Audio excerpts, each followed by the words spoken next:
Hello, everyone, and welcome to Beyond Belief. I am Bonnie, and I've got my wonderful cohort here today, Kjarlune. We've got a really fabulous question that's come in for us today, Kjarlune. And the question is, how do I know that the universe is talking to me, or is it just wishful thinking? Now, good question, right? Yeah, I like it. Yeah. I like it. What I think is going to be fun is that I think both of us are going to have totally different answers because of the way that we do it. So I'm excited to hear. So you go ahead. I'm excited.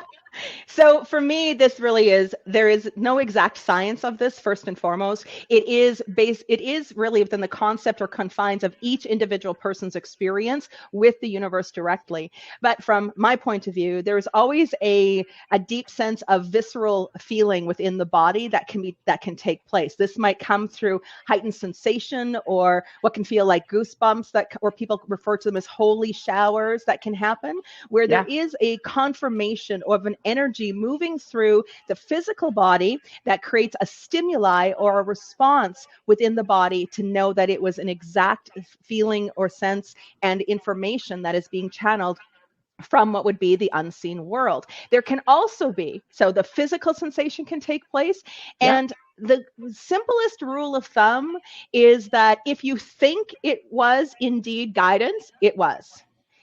If that first inspired thought that you have, that first inclination that says, I wonder if that was the universe speaking to me, know that it was. You wouldn't be having that thought either. It's such a random thought. People don't just go around thinking that stuff in the moment.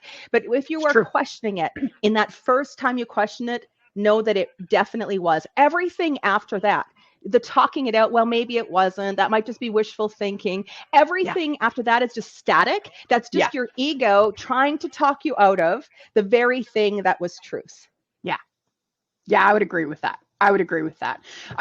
So where and just so everybody can understand where we're different is I'm a clairvoyant. So I don't actually, I communicate with the universe for sure and I channel, but I do it in a much different way because mine's very visual. Whereas you're an actual medium. So you have full blown on conversations with them, right? Do I have that correct? Absolutely. My conversations with them are way too overwhelming and I try to avoid it like the plague.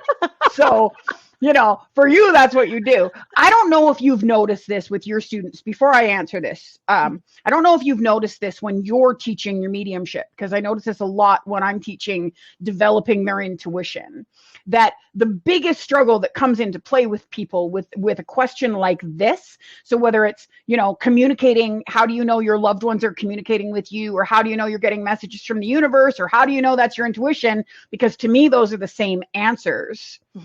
The biggest sort of struggle that I think most of my students have is that they have a hard time just trusting what comes to the surface, and then they think it too much. So then they give me a conscious answer versus a subconscious answer because they're thinking about it.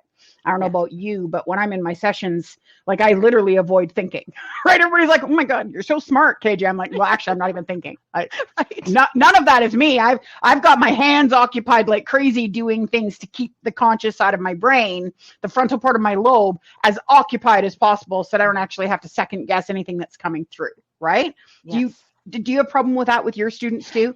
Absolutely. I think trust is the biggest factor in all of this. And as you said, it becomes the over-analyzing, the over-processing. Yeah. And again, it is just about finding the flow and just speaking to what it is you're receiving, speaking to what it is that's coming through from the universe in whatever form that might be for someone, whether that is, it's their loved ones, whether it's their guides, whether it's, the holy source, or I always love how you put it, a Kermit the Frog, whatever that higher power is. It really is, again, the moment that the logical mind gets involved is the moment that it completely gets interrupted. That flow, 100%. That conscious flow between one world and the other gets completely interrupted. Yeah, because intellect and emotion get in the way, right? Exactly. That's the problem. Exactly. Intellect and emotion, right? Mm-hmm. And that's one of the things that I'd say about answering this question. And it's interesting. And one of the reasons that I actually like this question is because unlike you, I don't communicate with the other side, right? So I sort of have a the same way. I don't communicate the same way. Yeah. I'm gonna call bullshit on that right now.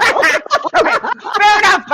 But I don't do it the same way. And so, because of that, I have tons of confidence when it comes to, my clairvoyant answers and my direction. And this is what you need to do. And this is what you need to do. So I actually have a 2-point answer. And the reason I have a 2-point answer, is because I've experienced it in a couple of different ways, and one of them just being recently, which you'll understand in just a second. So for me, how I used to know, right? Because my loved ones, I class as my soul family. So I have this knowing, I have this understanding because I'm connected to the universe that they're watching over me, they're taking care of me, they'll do whatever I need.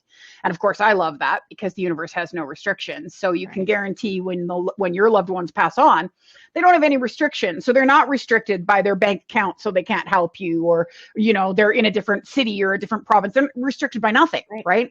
Yeah. Which means there's no limit as to how they can manipulate the energy to get you what you need. So how I used to communicate with my soul family was based on what I would need. And I would get the same images and the same energies around me. So for an example, my grandfather has always come to me as a raven. Mm-hmm. So anytime I see a raven, it doesn't matter. Anytime I see a black bird, frankly, it doesn't even matter. And I think this is the thing that's important for people to understand. I think the problem here is that people question too much, right? Yes. They get that feeling, that visceral feeling that you're talking about, or the tingling, or they think about that loved one. And then in their head, they're like, well, no, that can't be them. And my question is always, why can't it be them? Why can't it? Why can't it be them? That doesn't make any sense to me. Right. I've been driving down the road, it's not like I'm thinking about my grandpa. And the next thing I know, I got a black bird swerving in front of me. Right. Or I get to a location and I shared a funny story with you because I was in San Antonio, Texas with my mom, and my best friend's like, oh, look, grandpa's up on the roof. And my mom comes stomping out. There's no ravens in San Antonio, Texas. And this raven comes flying down, lands on the garbage, starts squawking her like crazy. She jumps. She's like, sorry, Dad. I'm so sorry. Of course you're in San Antonio, Texas with KJ. Of course. Shocking. Right. So I know for me, it's different because I never felt the need before to communicate with my loved ones, right? And this is also where you and I are different because you do this work, this specific communicate with people's loved ones all of the time, whereas I communicate with people's contracts, right? Right. And I have been very blessed in my life. I haven't had a lot of losses, but I did just recently lose my father. Mm-hmm. And that was brutal. Right. So for all of you that have lost parents, and I'm so sorry, and it's such catch-22 because I've been teaching my entire career that when we bury our parents, that's the way it's supposed to go. The tragedy is when our parents bury us. Right. Yeah. Really great theory until you lose one of your parents. And now I'm sitting back going, I'm not sure if I still agree with, I do, but it doesn't make it any easier. Right. And so I have just lost my father in September. And you know this, of course, because I've talked to you a lot. And just that you guys all out there watching can understand, it's actually Bonnie that I go to and go, was that my dad? So you guys all understand. I'm looking at Bonnie going, so this happened. Was that my dad? Right? So I really, like, is it possible? And you just look at me like, really? Carla, can't believe you're asking me that question. So the reason I'm sharing that is because I get this question on such a visceral level right now. Because I don't have the confidence, right, that he's communicating with me. It's hard for me to imagine, for a lot of reasons, that he would be coming through to talk to me. Mm-hmm. So I thought I'd take a second and just share, for me, how I've noticed it. So I absolutely go through the same things as you, as I'll think about them, whoever they are, right? I'll think about them. And I just know that that's them sitting around me and their energy is around me, right? But like most people, especially when it's my father, because he was and is my hero, right? So, you second guess a lot more when that's the ultimate person you want to come and communicate with you. That's when it gets even harder to believe, right? Right. And so I know for me, my entire body starts to tingle, but I can hear his voice. Right. And I guess this also, because you've just said everybody does it differently. Right. Mm-hmm. And I'm very much a hearer and a seer. So I can hear his voice, and it's like I'm watching him.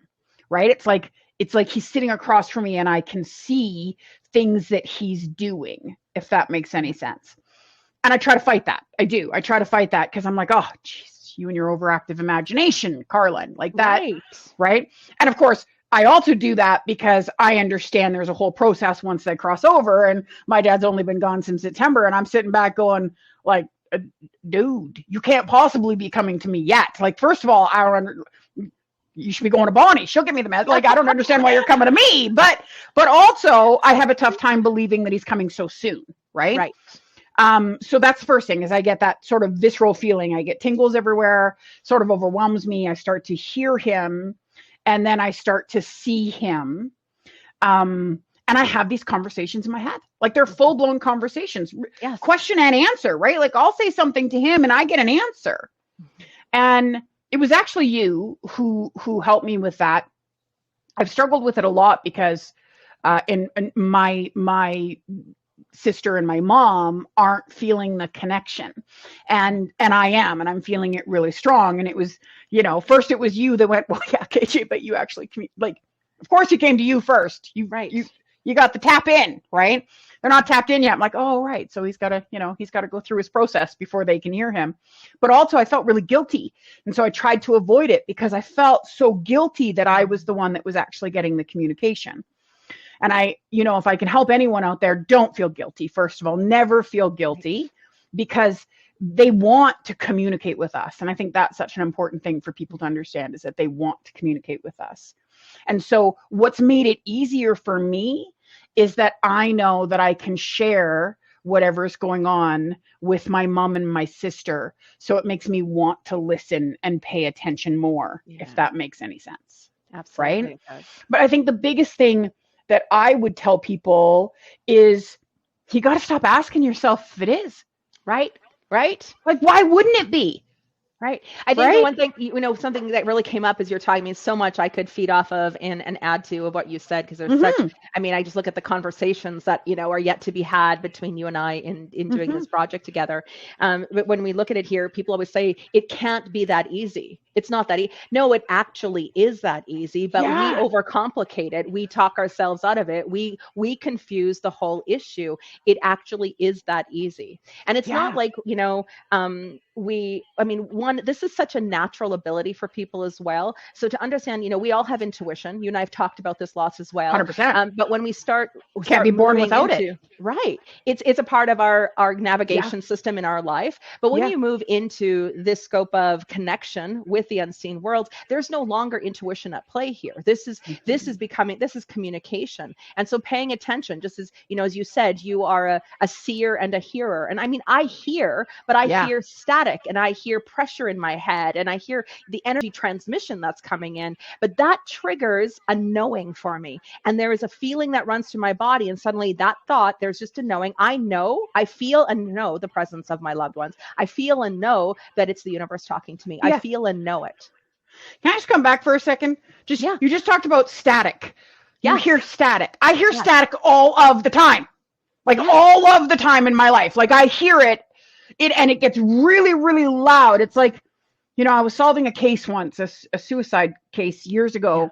And the reason that he was going to commit suicide was because he had this intense ringing in his ears and he couldn't make it go away.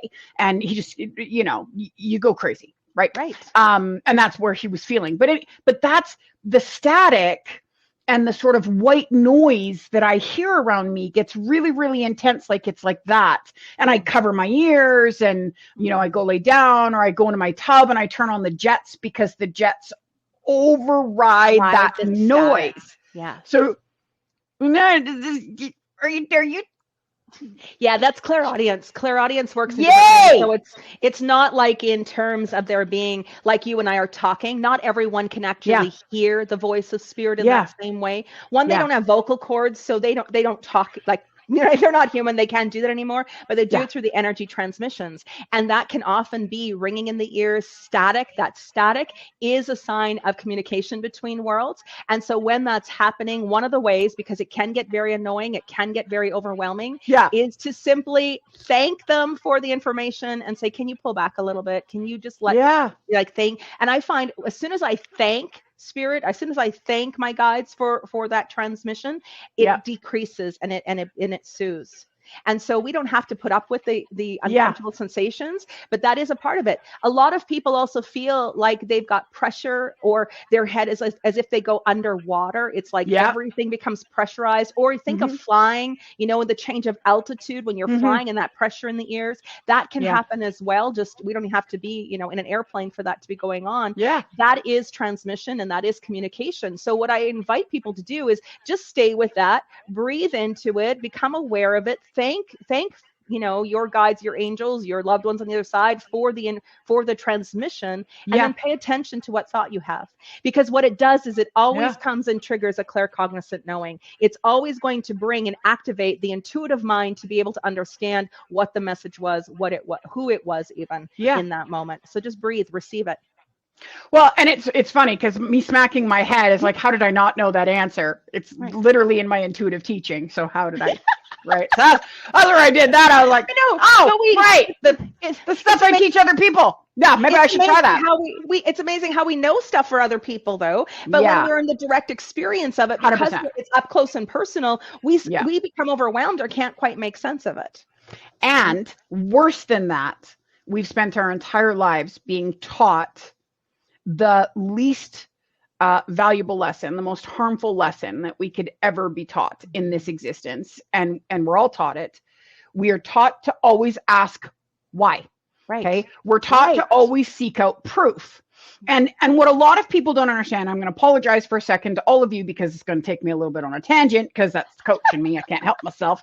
But the reason that we're taught that, and you guys are going to hear this so many times, the reason that we're taught that is because if we seek out proof and if we ask the question why, we limit what we're picking up and what we're feeling. And if we limit all of that, then we are limiting our potential, our mental, sociological, psychological, intuitive, subconscious, soul. We're limiting all of that. And that's the only way that we can be controlled and manipulated. Mm-hmm. Right? You and I have had this conversation. It is very, very difficult to pull the wool over my eyes because I've just been very lucky in the sense, you know, call it super old soul, call it clairvoyance, call it whatever you want. Yeah. Nobody's been able to persuade me in my entire life that I should be asking all these questions, right? People can't just say something to me and I'm like, oh, that must be true, right? It just doesn't work. In my brain, it just doesn't work, right? I don't know about you, but it just has never worked for me.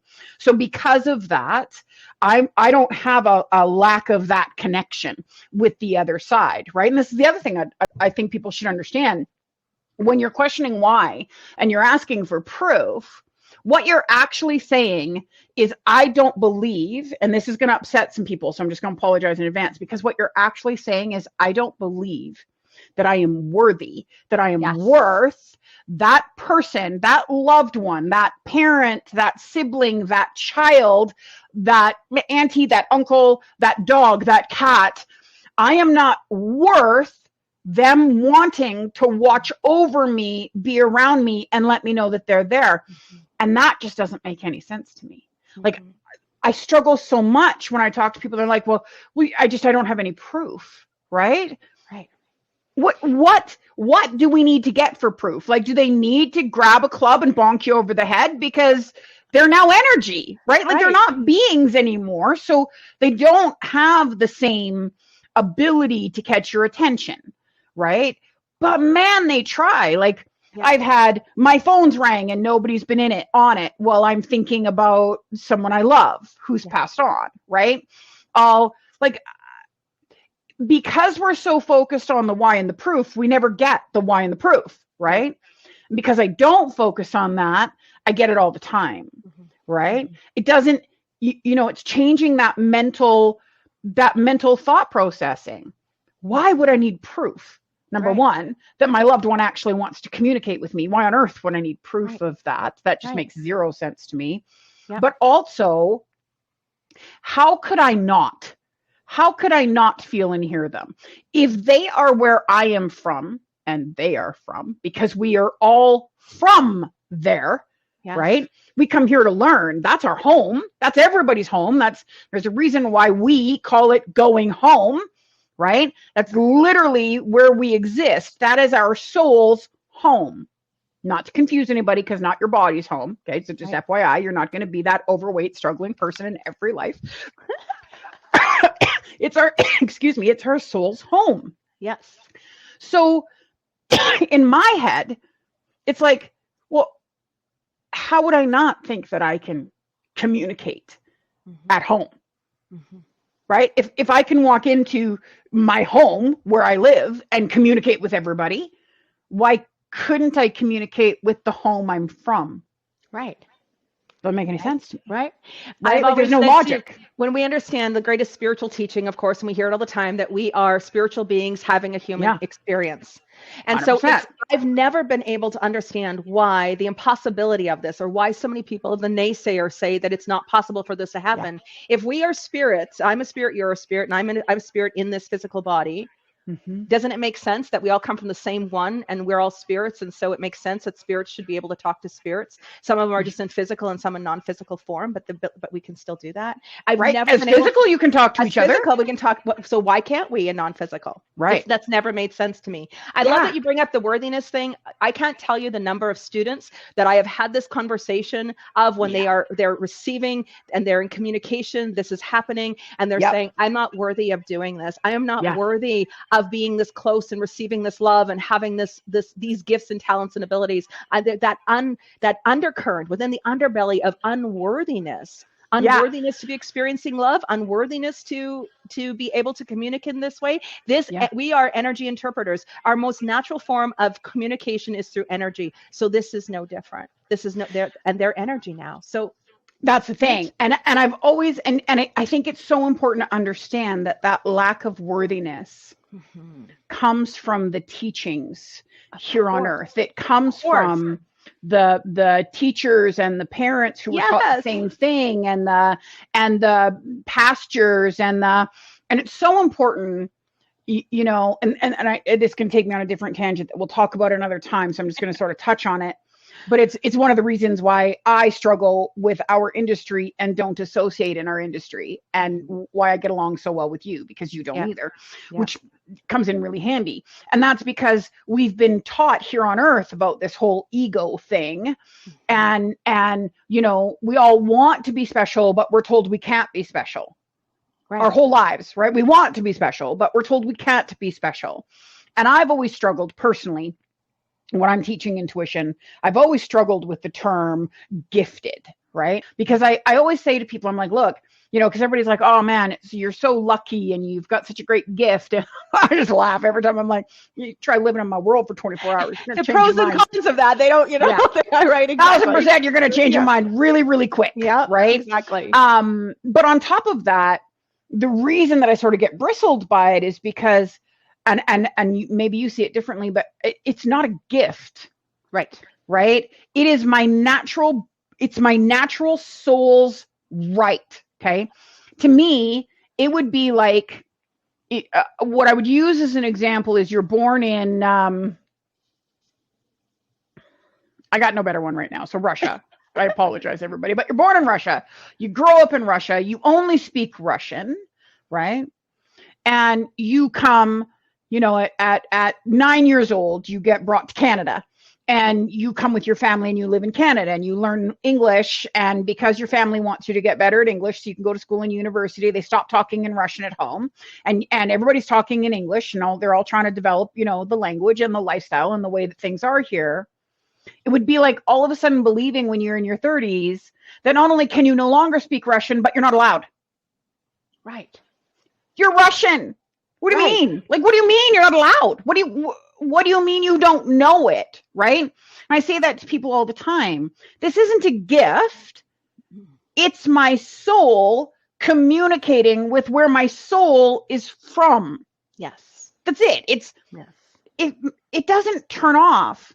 And it doesn't, and yes, I understand that mine's a little louder and yours is a little louder than some people. But the reason mine's a little louder is because I don't question. I just say it. I don't care if I sound like an idiot. I don't care if it doesn't make any sense, right? Because it's not about me. So my ego can't get it. I don't have to worry about whether the information's correct or incorrect. It's not about me. Right. Right. So that's, and of course, that comes with age. On a soul level, that comes with age. It's easier the older you are. I grasp this. And I mean, the older you are as a soul, just like, you know, if I want really good sound advice on how to survive a couple of frickin' wars, I'm going to my 95-year-old grandparent. Yes, exactly. Because they've experienced it, right? With experience becomes knowledge, which is the whole reason we're here in the first place. But that's where I've always struggled with people in the universe, because they think of it like this, you know, like it's this almost miraculous, mystical place. And I'm like, dude, that's like saying the house you grew up in is a miraculous, mystical place. Mm-hmm. It's not, it's a house. It's a house. Right? The universe is your home. I explain this to people too. One of the simplest ways to understand this is that this isn't a gift. This has been a gift that I've been given for me, so that I can remember my home and stay in communication and connection. It's my 100%. Gift. It was given to me. But in the form of understanding, everyone has the ability to communicate from that deeper sense of who they are inside of them. And what it is, it's like understanding that just like we all have the ability to sing. We all can sing. Some of us are really, some people are really amazing. They are the Beyoncé and Adele's and natural. That is just heightened. And there are others that maybe can't sing as well. Yeah, or need extensive training. Or need training, but it's available. There is training help to help remember what is so natural. If you have a voice, you can sing. Exactly. Right? If you have a soul, you can communicate with the universe. Right. And the good news that everybody should understand is you can't actually exist without a soul. Right. It's kind of like you can't exist without your heart. Yeah. And then there are some that seem soulless, but that's a whole different other conversation. That's choosing a different direction for sure. Really great topic, and we'll absolutely talk about it on this channel, because there are some people that you look at and go, whew. Yeah, you got no soul. Yeah, I always refer to them as sold their souls. Yeah, exactly. Right? Doesn't mean it's not still there. There's just a payment attached to it. but it is true. So, you know, because I agree with you in the sense that my gift is that I have never questioned my purpose. And a lot of people question purpose, right? Mm-hmm. I think that's where I see it as a gift, is I have been, I am old enough on a soul level. I was going to say lucky enough, but that's not true, because everything is based on age of a soul. I am old enough on a soul level, right, that I have been around the bend so many times here on earth. I've come back to school so many times that, you know, it's kind of like, fool me once, shame on you. Fool me twice, well, I gave you a chance. And fool me 3 times, I'm an idiot. I'm an idiot, right? Like, so I have so many of life's t-shirts in my soul closet that when someone says something to me or tries to convince me or something, or, you know, a government does something, or I'm like, dude, like, I'm not sure how many times you think I need to experience this before I'm the moron that actually believes you and I refute, right? Like, so that's where I feel like that's my gift, is that I just keep bringing those t-shirts of experiences with me into this life, so that when someone tries to convince me of something, I can be like, I did that like 1870, man. We've been here and done this. I'm really sorry. That's not really how things work, right? Yeah. So I think that's the gift, because all of those lessons, sort of those teachings here on earth, don't get in my way, because I'm either extremely stubborn and don't listen, or I've already experienced it before. Either way, I don't care. It's working for me. Yeah. I don't get swayed. I don't get persuaded over there. And so because of that, you know, it's so easy for me to understand what my purpose is. My purpose is to be a messenger, just like you, right? Right. That is my purpose. And everybody calls it a gift, and I assure you all, it isn't, because you sacrifice a lot of things to be able to do what we do, right? Yeah. But the truth is, there isn't a person alive that isn't intuitive. It's right. Intuition is your soul. Yes. Right? It's how your soul communicates. It's like energy, right? It's like when I talk to people about manifestation, everybody's like, I want to learn how to manifest. I'm like, you don't want to learn how. been manifesting every moment of every day of your entire life. It's called your soul. Like that's the only way your soul communicates, people. Right. And you have, right? you have a choice. You have a choice to listen to that or not. That's the beautiful part of being human, is that we can listen to those inclinations, to that intuition, to those nudges, or to the guidance we're receiving. And that's a choice. And regardless of that choice, we need to understand that we are also responsible then for the consequences that play out, either positive or negative, from those choices in doing that. That's the important piece. I think in, looking back at the basis of the question in our conversation here today, one of the things that really sparked, as you were saying, for a lot of people, this is, is it just wishful thinking? I always encourage people as well to pay attention, because guidance will always repeat itself. It will always come in 3 times or more. So if you have an experience and you're wondering, you're questioning it, let it go. Don't overthink it. Don't just anything. If it's meant for you, it's going to find you, and which means you're going to have that exact same information come through in a different way, in another form, but it'll always come in 3 times or more. And if you're not listening by 3, then the universe might just knock you upside the head. I've had those. Just saying. I've had a few of those too. That comes with experience that I'm sharing. Where I'm sitting back on. Right. You did try to show me that. I chose to not listen. Right. That's on me. That's on me. My fault. My bad. Right. Exactly. Husband laughs at me all the time. My kids used to just think I was crazy, because I'd be walking around the house going, my bad. Sorry. I'm on it. Yep. So it's true. But I also, absolutely. So I love that they'll come 3 times. I didn't actually know that. So that's really cool. I knew that they wouldn't leave me alone until I stopped questioning whether, right. I just knew they wouldn't stop. And I know for me, but again, I'm extremely old and I do this for a living, energy wise, I'm pretty old physically too, but energy wise, I'm a grandma now, so I can say that. Yeah, exactly. Right. But I know that they've pushed and pushed and pushed, and things have gotten harder and worse to get their message across. Right. Because I think that's the thing that's so important for people to understand. They are not communicating with you because they miss you. They're not missing anything. They've lost nothing. They get to sit with you and be around everything all the time. I mean, if anything, they've taken advantages. Could you imagine? Right? Could you imagine if I could be here in my office doing work with you, and at the poker room playing my poker game, and curled up with my husband watching a movie, and going and spending time with my grandchildren all at the exact same time? Could you imagine what we could achieve? Wouldn't that be brilliant? There's I think this is the real reminder that we impose our own limits on us. That when we understand from this point of the spirit of this higher expression, they can be everywhere. They're limitless. They're limitless in where they can be, limitless in how they can help us, limitless in what can become possible. And I always tell people, it's not like our loved ones cross over and become all knowing. They're not like all of a sudden they're these wisdom keepers, but they know people who know people, and they know how, right? And so that's really great to know as well. It's like, ask them for help, but also to know that we impose the limitation. We impose those limitations on ourselves. And so that's, just to know that we have this infinite scope of who we are from this deeper soul level inside of us, these abilities to receive energy, to have these conversations, to be guided.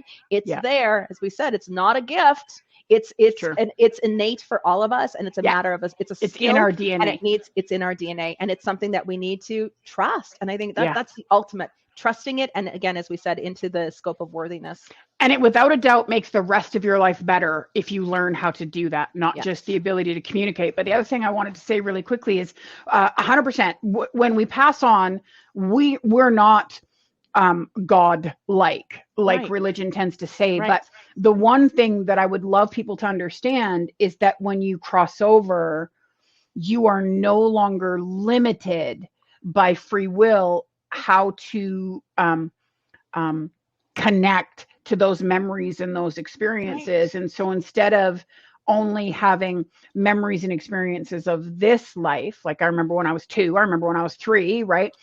I have, on a soul level, you have experiences of every life, right? And so that, depending on how old your loved one is on a soul level will depend on how much knowledge they have. And then, of course, they have the access to be able to ask all the right people for the stuff that they haven't experienced and haven't lived. Right. Yeah. Exactly. Very cool. Good question. So I know that was a really good one. Right. So is there anything else you want to add to it, or do you think we got that one covered today? I think we've covered all the bases. I think we did. And I think a lot of things that we talked about just open up other conversations, which I think is so great, because that's why you and I are here. And that's why we're doing Beyond Belief. So thank you to everyone who tuned in today. We hope that there's some wisdom in something we shared. And always remember to like and subscribe. And when you get a chance, drop your questions into our comments. We'll catch them. And our goal is to answer the questions that are beyond the scope all of the time, from the perspective of the medium and the clairvoyant, to give people sort of a twofold direction of how they can see, be aware, and experience their lives moving forward. Right on. Oh my God. Right on. Love it. Have a wonderful day, everybody. Bonnie and I will talk to you again super soon. Thanks very much.